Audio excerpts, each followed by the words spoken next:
All right, and with Dover being your dream track, who would you race up against? If there was one driver, dead or alive, you could race against, who would it be on Dover? Probably, I would like to go against Jimmy Johnson. He was pretty good there. Jimmy Johnson? That's interesting. That's my favorite driver of all time, actually.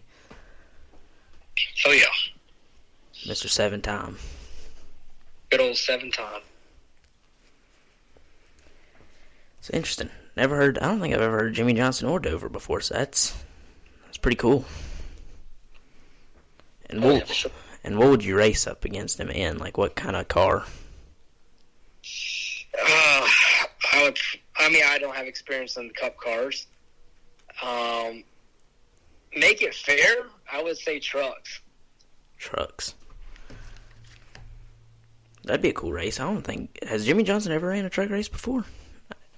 I'm sure he'd be good in it. I don't believe so. I'm gonna have to Google it sometime after this. Find out. Anyways, with racing comes haters, and I'm sure you've probably got a couple out there that you've rattled their feathers for absolutely no reason. So how do you kind of take that hate, that, like, the feeling of it? I really don't know anyone that per se doesn't like me. If anyone doesn't, it doesn't faze me in any way, shape, or form. I go out there, I do my thing, and it's when it's just me in the race car, that's the mindset you have to have. It's you in the car, and you have to be faster than everyone else. So that's kind of my personal mindset. I gotcha. That's a good way to explain it. I mean, a lot of these drivers, not to name any specific, but there's a couple at Bowman Gray that kind of takes that personally. They take it to social media. They do more talking than they do racing. Yeah, well, for sure. The biggest thing is you just gotta. I say this all the time. You can't be emotional when you race. The minute you get emotional about it, that's when that race is not about you and your car no more. It's about either getting revenge or it's just not a good scenario to be in. Essentially, something bad is going to happen, and there's no need for it. It's uncalled for. Yeah. And with bringing emotion to racing, when I hear that, I think of Denny Hamlin. I don't know why. I think he takes a lot of emotion to it when he shouldn't. Then again, Chase Elliott back at, what was it, Charlotte, the Coca-Cola 600? I think he took his emotion and just about hurt Denny Hamlin in that wreck. That was crazy. Yeah. Yeah, but Denny Hamlin, he somewhat backs it up, so that's good. That's a good thing. He just needs to win the championship. Absolutely.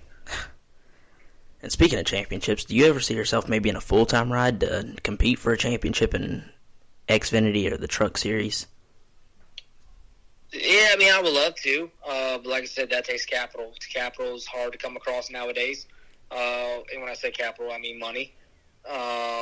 It's hard to come across nowadays. And essentially if you don't have family money, you're not really, you have to hustle. And that's what we're doing right now. So it's definitely different. It's more difficult than what most people think it is. And like I said, we'll keep pushing forward on that. But I do foresee myself being a NASCAR champion in any series. I could see it. You just gotta have the money, put your mind to it, and like you said earlier, kind of keep the emotional side out of the racing, and it's just you in the car. Absolutely. And with racing and trucks and Xfinity, who was your favorite to race with in it? Xfinity, I like racing against my buddy Vargas, Ryan Vargas. He's always been a good guy to race against. He's a great guy, and really enjoyed racing against him. In trucks, I would probably say it's been a while since I've ran trucks, but always enjoyed racing Spencer Boyd. He's a good guy to race against. really any of my friends. Like it's just different when you're racing against a buddy of yours versus somebody that you know, but you also don't know as much too. Yeah.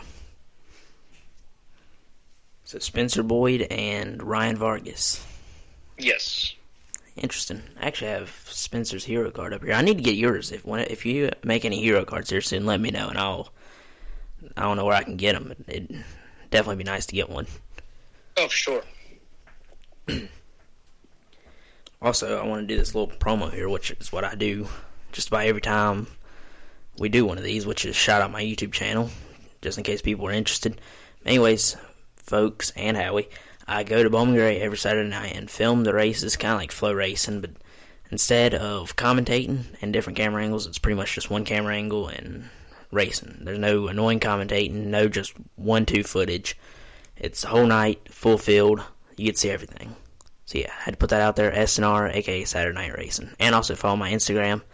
And actually, y'all can follow Howie too. Follow Howie on Instagram as well. He's got currently, how many, 8,000 some followers? Around that, yep. Yeah, so make sure you follow both of us. Yeah, just had to put that out there. Anyways, come back into this thing. And one more thing, actually. SNR Talks is looking for sponsorship, so if any small business out there is looking to sponsors, we're more than willing to negotiate a deal. Alright. Anyways, carrying on here. So, next question is the back in the day moment, which is a best time in the past of your racing career. So, it can be like you maybe witnessing something in racing, or it can be one of your moments of your own. So, what would you say is your best moment in racing? Yeah, I would say my best moment in racing, I had a pretty stellar season. In late model stock cars, came second in points, had 7 poles that year. Quick time, our car was stout that year. We lost the championship by 2 points. And I was going up against the 8-time champion. So, just knowing that I could have, if I formulated my races a little bit better, could have won a championship with 0 wins. That would have been a pretty awesome season for me. I gotcha. So you've raced late models. Oh, yeah. I didn't know that. For about 3 years. Would you ever go back to maybe doing the Cars Tour or anything? Yeah, I've ran Cars Tour. But, I have no problem going back to it. Yeah, late models, there's definitely something else. I like late model racing. That's like my favorite type of racing. Oh, yeah. Our next question is, of course, I don't think a podcast goes by I don't talk about Bowman Gray a little bit. So I'm not sure if you've ever attended a Bowman Gray race. I know you've probably seen videos on the internet about Bowman Gray. Would you ever run a late model there? No.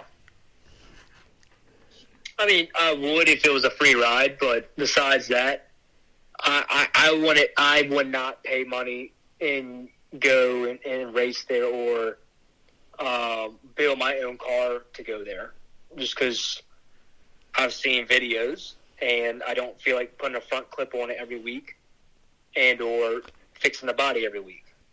Yeah, you're definitely not walking out of there with anything clean or not scratched. Right.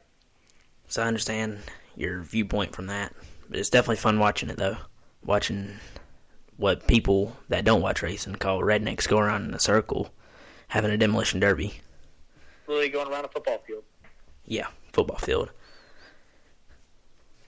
Alright, so no Bowman Gray for Howie unless it's a free ride. That's actually what every other guest has said too that's not racing at Bowman Gray currently, which I can understand everyone's viewpoint with that. Next thing, do you have any questions for me right now? I didn't really come in think of any questions, to be quite honest with you. Okay, that's okay. Alright. Next thing. So Noah. I want to talk a little bit about Noah. He calls you the legend. What do you have to say about a legend? Would you consider yourself a legend?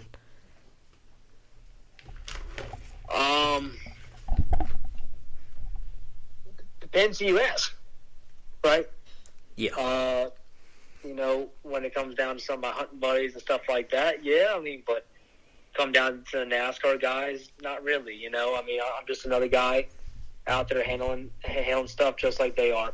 So I wouldn't say that I'm a legend in any way, shape, or form. Just a guy that's trying to make dreams happen. I got you. The racer's motivation, or what is it called? Mentality. Work for the goals, people. Work for the goals. Absolutely.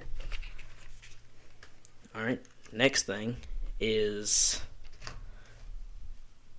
All right, so next question is, how's your experience on SNR Talk so far? I mean, it's a little bit different from the last time we did this, because this is, of course, I'm behind a mic instead of being in front of a computer or a laptop, and I'm talking to you. So how would you say your experience is? It's pretty good. I think you definitely have some good questions. Gotcha. Would you come back on maybe a third time after this, if here in some time length or something like that?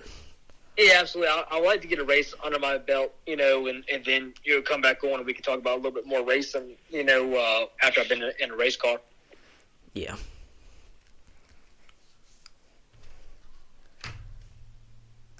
Is there anything I could maybe do a little bit better on here?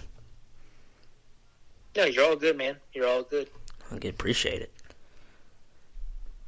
All right, next thing, I know this is a little random. Instagram verification. I mean, Spencer Davis, I'm not sure if you know who Spencer Davis is or not, but he has a verification symbol next to his name from racing in a NASCAR series, which is the modifieds. How come you don't have one? I mean, I've tried to go through the process. After the first time they really didn't verify me, I just said, okay. Ever since then, really haven't applied again. And I'm also not going to spend the money every month to have a blue check mark next to my name. You know what? I had thoughts of it whenever it first came out, but then I realized it's just a check mark beside the name and no extra benefits, except you have whatever followers you have and a bought check mark. So that's ridiculous. Instagram fix it. I don't even think you can apply no more. I think you have to buy the check mark. You can still apply. It's just... but they have to first see it, and they have to understand what you're doing, essentially, and that's it. Oh, I gotcha. Anyways, moving on here. So, I'm not sure if you've ever been... Have you ever been to South Boston before? Speedway? Yep. Have you ever tried the bologna burgers there? Y'all asked me this last time. I said no. No? Not a big guy. Charlie would be disappointed. Actually, I don't know how different we would be. No bologna for Howie. Not at all. And one thing I meant to ask you in the beginning of this thing is, how do you pronounce your last name? Is it Disavino? Was I pronouncing it right? Is it, I don't know. So, it's Italian, so the I sounds like an E, so it's Disavino. Disavino. Howie Disavino. Okay. I got it now. I was wondering, all day. I was exercising earlier, and kept thinking. I said, I got to keep this question in my head, and I'm glad it popped right back in. Now I know. Alright. Well, I guess it's about time we wrap this up. What do you say? Absolutely. I mean, it was some good questions that we went through today. We went through them pretty quick, but, that's good. And, we're just going to make it happen next time. And hopefully I'll be back in a race car to where I'll be able to answer a lot more questions, racing related wise, and we'll make it happen. Yes, sir. It was fun. And one more question before we hop off here. Do you watch any football yet? No, I'm not an NFL guy. I'm just a racing guy. I don't watch nothing else besides racing. I got you. All right. Well, thanks for coming on here. And, yeah. Absolutely. Well, thank you so much for having me on here. It's definitely an honor to be on. Yes, sir. All right. Thank you. Yes, sir. All right, bye. All right, that has been episode 43. I had a little stumble ups, and I went by these 15 questions I had really fast. So, yeah, hope you guys did enjoy. Stay tuned for the next one. Deuces.